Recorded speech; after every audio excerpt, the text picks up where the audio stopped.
تو یہ آ گیا عشرہ، بڑا قیمتی عشرہ۔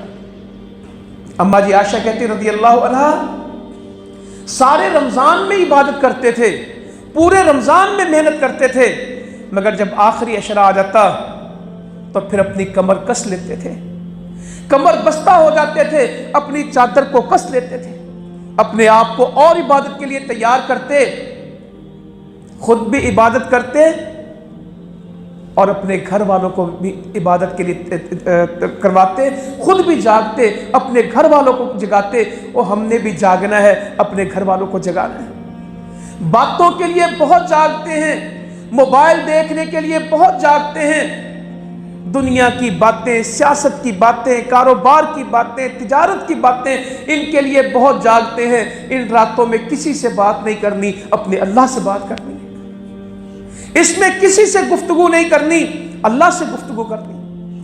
نبی کریم صلی اللہ علیہ وسلم فرماتے ہیں،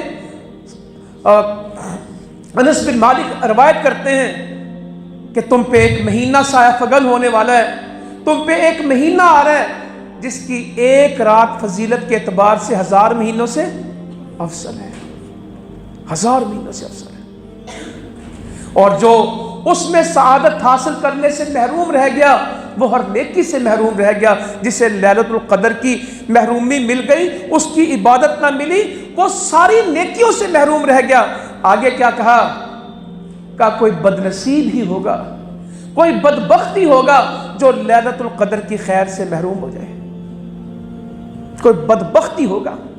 کتنی بڑی بات کی ہے، رمضان کی برکت کی مہینہ کی وجہ بھی رمضان قرار دیا، شہر رمضان الذی انزل فیہ القرآن، اس کی برکت رحمت اس لیے کہ ہم نے اس میں قرآن اتارا۔ رمضان وہ مہینہ جس میں ہم نے قرآن اتارا، ھدی للناس، یہ ہدایت ہے لوگوں کے لیے۔ یا اللہ تو ہمیں رمضان بھی عطا فرما، اے اللہ تو ہمیں یہ لیلۃ الغفران، بخشش کی رات، لیلۃ القدر، یہ بھی نصیب فرما۔